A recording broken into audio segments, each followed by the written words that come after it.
জুলাই জাতীয় সনদ বাস্তবায়নে অবিলম্বে সংবিধান সংস্কার পরিষদ গঠনের দাবি জানিয়েছে ১১ দলীয় জোট। দুপুরে সংসদ ভবনের সামনে মানিক মিয়া অ্যাভিনিউয়ে জুলাই সনদ ও গণভোট বাস্তবায়নের দাবিতে মানববন্ধন কর্মসূচিতে জোট নেতারা এ দাবি জানান। এ সময় তারা বলেন, দাবি না মানা হলে প্রয়োজনে আরেকটি বিপ্লব হবে।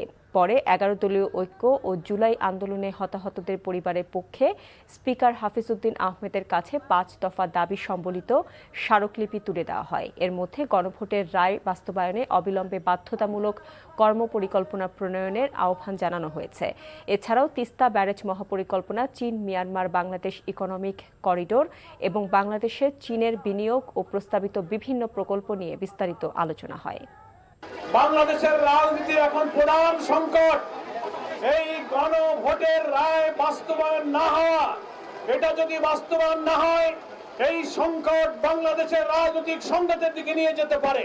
বাংলাদেশ রাষ্ট্রটিকে একটি গণতান্ত্রিক রাষ্ট্র হিসেবে বিনির্মাণ করতে হলে অবশ্যই জুলাই সনদের যে গণভোটের গণরায়, সেই গণরায়কে অবশ্যই বাস্তবায়ন করতে হবে।